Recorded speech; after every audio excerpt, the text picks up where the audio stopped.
ಎಲೆಕ್ಷನ್ನಲ್ಲಿ ನಾವು ಗೆದ್ದಿದ್ದೀವಿ. ಇಷ್ಟು ಬಿಟ್ಟರೆ ಮಿಕ್ಕಿದ್ದು ನಿಮ್ಮ ಮಾಧ್ಯಮದಲ್ಲೇ ಮಾತಾಡೋದಲ್ಲ. ಏನಾದರೂ ವಿಚಾರ ಆಯಿತು ಅಂತಂದ್ರೆ ನಾವು ತಿದ್ದಂಥದ್ದು ತೀಡುವಂಥದ್ದು ಬದಲಾವಣೆ ತರುವಂಥದ್ದು ಮಾರ್ಗದರ್ಶನ ಕೊಡುವಂಥದ್ದು ಬುದ್ಧಿವಾದ ಹೇಳುವಂಥದ್ದು ಏನು ಮಾಡಬೇಕು ಅದನ್ನು ನಾವು ನಮ್ಮ ಪಕ್ಷದಲ್ಲಿ ನಾವು ಮಾಡ್ತೀವಿ.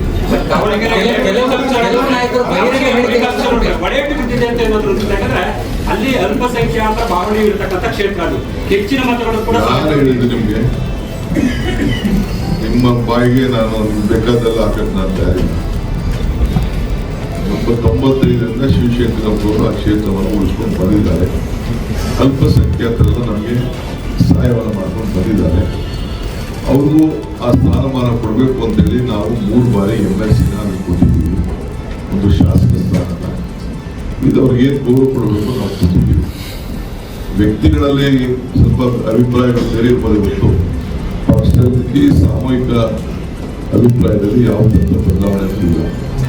ಕೆಲವು ಕಡಿಮೆ ಆಗಿದ್ದ ಪರಾಮರ್ಶೆ ಮಾಡ್ತೀವಿ. ದಾವಣಗೆರೆ ಮತ ಪ್ರಮಾಣ ಕಡಿಮೆ ಆಗಿದ್ದು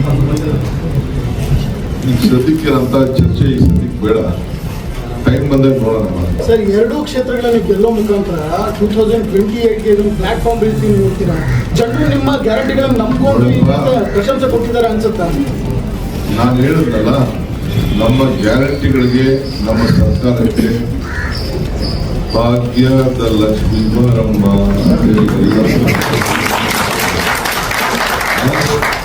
ಲಕ್ಷ್ಮಿ ಮನೆ ಬಾಗಿಲಿಗೆ ಬಂದಿದ್ದಾರೆ ಅಂತೇಳಿ ಪ್ರತಿಯೊಬ್ಬರಿಗೂ 15,000 ರೂಪಾಯಿ, 2,000 ರೂಪಾಯಿ ಭಾಗ್ಯಲಕ್ಷ್ಮಿ, ಗೃಹಲಕ್ಷ್ಮಿ, ಗೃಹಜ್ಯೋತಿ, ಅನ್ನಭಾಗ್ಯ, ಶಕ್ತಿ ಇವೆಲ್ಲ ಕೂಡ ಗೌರವದಿಂದ ನಮ್ಮ ಲೀಡರ್ಗಳನ್ನ ಸ್ವೀಕಾರ ಮಾಡಿ. ನಾನು ಹೇಳ್ತಲ್ಲ, ಮಜ್ಜಿಗೆ ಕೊಟ್ಟರು, ಊಟ ಕೊಟ್ಟರು, ಕಾಫಿ ಕೊಟ್ಟರು, ಟೀ ಕೊಟ್ಟರು ಅಂತೇಳಿ ಕರ್ಕೊಂಡು ಓಟ್ ಹಾಕಿದ್ದಾರೆ. ಇದೇ ಒಳ್ಳೆಯ ಸಂದೇಶ.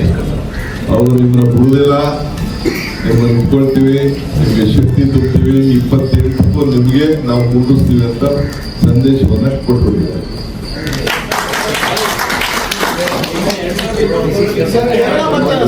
ಪ್ರೆಸ್ ಕಾನ್ಫರೆನ್ಸ್ ಸುಮ್ಮನೆ ಇದೆ.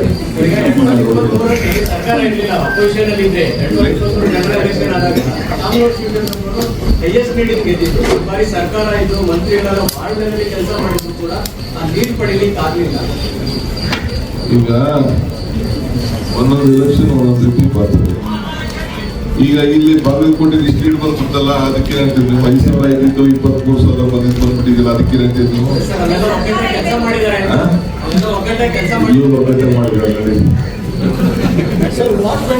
ಈಗ ಜೊತೆಗೆ ಕೇರಳದಲ್ಲಿ ಒಳ್ಳೆ ದೊಡ್ಡ ಅಂತರದಿಂದ ನಮ್ಮ ಸರ್ಕಾರ ವಿಡಿಯೋ ರಚನೆ ಮಾಡಲಿಕ್ಕೆ ಆ ಕೇರಳ ಎಲ್ಲ ಮತದಾರರು, ರಾಜ್ಯದ ಜನತೆ ನಮ್ಮ ಮೇಲೆ ವಿಶ್ವಾಸ ಇಟ್ಟು ಬಿಜೆಪಿಯವರು ಮತ್ತು